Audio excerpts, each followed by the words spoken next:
O futebol é a arte do possível. Essa frase que ficou imortalizada na final da Libertadores da América do ano passado pelo narrador da ESPN, Rogério Volg, cada vez mais se afirma como a frase central desse esporte tão apaixonante que é o futebol.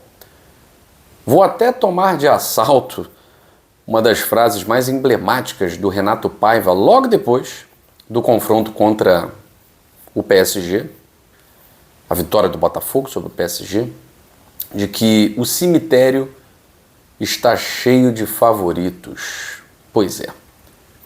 Mais uma vez, o cemitério recebeu o mesmo defunto, o PSG. O PSG conseguiu ir para o cemitério como favorito por 2 vezes na mesma edição da Copa do Mundo de Clubes da FIFA. O improvável aconteceu. Só não é impossível porque é futebol. O Chelsea, uma equipe mediana, uma equipe que foi crescendo ao longo da competição, uma equipe que recebeu um jogador de altíssimo nível nas quartas de final, o João Pedro, né? Altíssimo nível,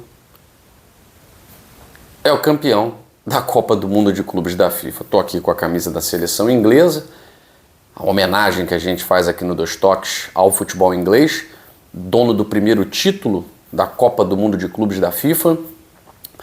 E para dizer o seguinte, apesar de não ser o time favorito de grande parte das pessoas que gostam de futebol, né? Quem gosta de futebol queria ver mais um massacre do PSG. A grande verdade é essa, né?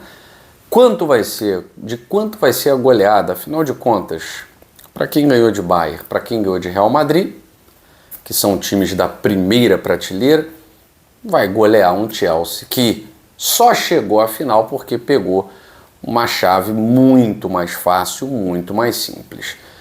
É verdade. Até aí nenhuma mentira, não. Nenhuma mentira de dizer que o Chelsea não vinha sendo uma equipe de primeira prateleira da Europa há um tempo. Ele vinha caindo, né? Depois de disputar uma Champions League, disputou a Europa League, disputou Conference League, e aí retorna à Champions League após um 4º lugar no campeonato inglês, sequer brigou pelo título inglês. O Maresca veio cheio de desconfiança, auxiliado Guardiola, isso e aquilo tal. Uma fase de grupos razoável, e o Chelsea foi crescendo ao longo da fase final, recebeu um super reforço que joga esse garoto João Pedro, não é brincadeira, né? Xerém é mesmo um repositório de grandes craques, pelo menos de potenciais craques brasileiros para o futebol europeu. Uma pena que não ficam aqui, né? Mas o Chelsea, ele mostrou que no futebol, para você ser campeão, mesmo que seja do torneio mais importante do mundo, afinal de contas era a primeira edição da Copa do Mundo de Clubes da FIFA, e dizer que os europeus não ligam isso e aquilo tal, isso é balela, isso é papo furado, porque no final das contas, na hora do vamos ver, a final foi europeia. Entre 2 clubes que, da mesma forma, passaram a se tornar clubes de primeira linha, por mais que o momento do PSG fosse um momento muito diferente do Chelsea, o Chelsea vai chegar até a final da mesma forma que o PSG, ganhando seus jogos, se classificando na fase de grupos, com trajetórias muito diferentes, com adversários muito diferentes, com estilos de jogo muito diferentes. E estou aqui para dizer, não acreditava nem 1% que o Chelsea pudesse ser campeão. Nem 1%. Coloquei o PSG como o campeão praticamente, depois da vitória sobre o Real Madrid, campeão certo. Não tem como perder um título para uma equipe que tem claras limitações. Mas aí vem o trabalho do treinador e da sua comissão técnica, né? E a beleza do futebol. A beleza do futebol. E isso é histórico. Em 1950, não sei se alguém que acompanha o nosso canal viu 50, ou ouviu, né? Meu pai com certeza deve ter vagas lembranças, né? Tinha 9 anos, mas em 1950 a seleção brasileira era a seleção do espetáculo, das goleadas, e não foi campeão mundial. Por quê? Porque sucumbiu à estratégia do competitivo Uruguai. 54, Hungria de Puskás, não tinha time melhor do que a Hungria, mas na final deu a Alemanha. Uma Alemanha que a Hungria já tinha vencido na fase preliminar. Na final deu a Alemanha. A Holanda de 74, 78, futebol vistoso, perdeu para as competitivas a Alemanha e a Argentina.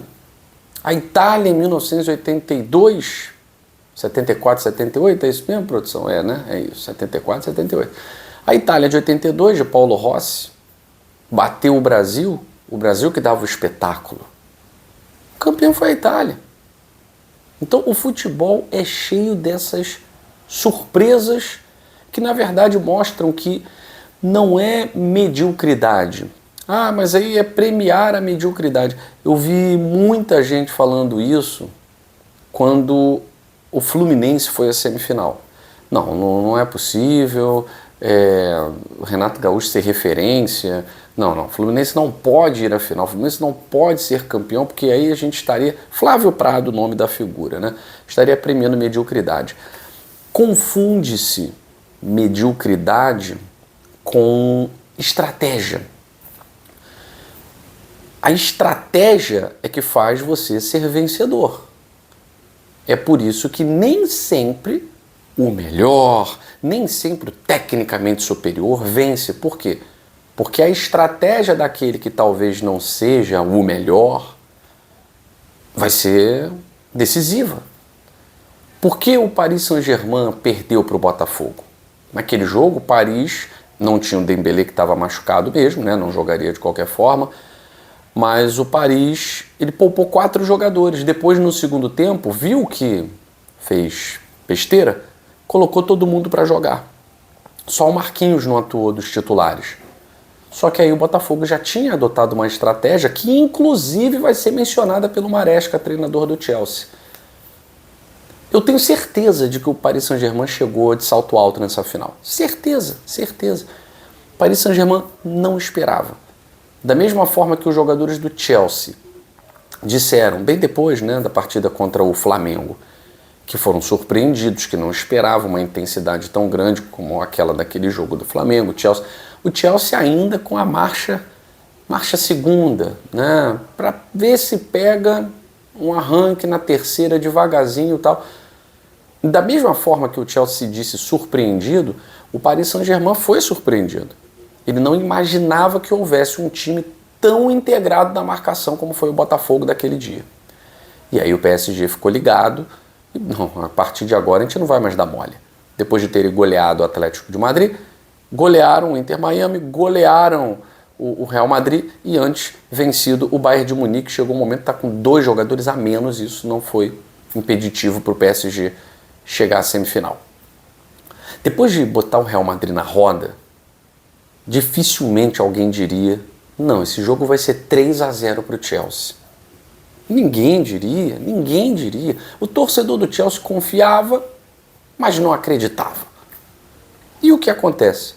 O salto alto do PSG, porque é muito natural para um time que ganhou tudo que disputou e tinha acabado de golear só o Real Madrid, maior campeão da história do futebol, entrar, de certa forma, com muita confiança diante de um adversário mais frágil, como era o Chelsea. Só que o Chelsea teve estratégia. 2 dias antes, o Maresca foi perguntado sobre a única derrota do PSG nos últimos meses, né? Que foi para o Botafogo. E ele vai falar que... A pergunta foi se era uma inspiração. Ele vai falar que essa partida foi muito importante para que ele pudesse entender as fragilidades da equipe francesa, que são poucas, mas ele precisava entender. E o único time que conseguiu explorar as fragilidades da equipe francesa tinha sido o Botafogo.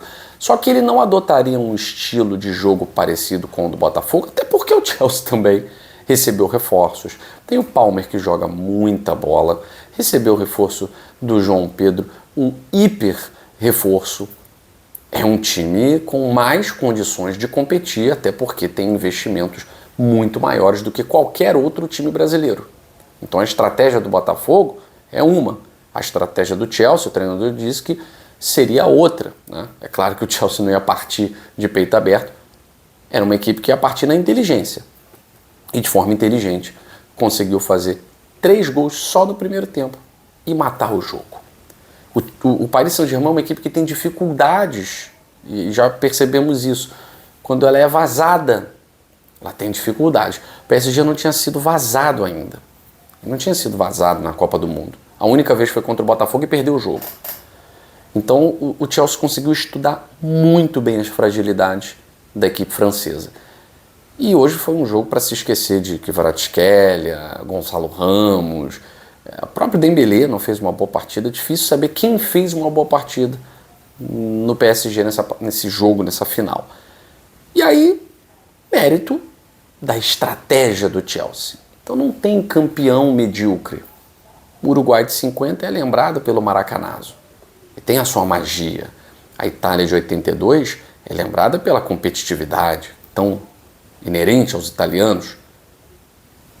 A Argentina, a Alemanha, várias Copas do Mundo que foram conquistadas, talvez não eram as grandes equipes, mas foram os campeões e os campeões são lembrados. O Chelsea será lembrado como a primeira equipe a conquistar a Copa do Mundo de Clubes, botando um PSG na roda em 45 minutos. Uma atuação perfeita da equipe inglesa que se torna talvez o único time da Europa a conquistar tudo que já disputou.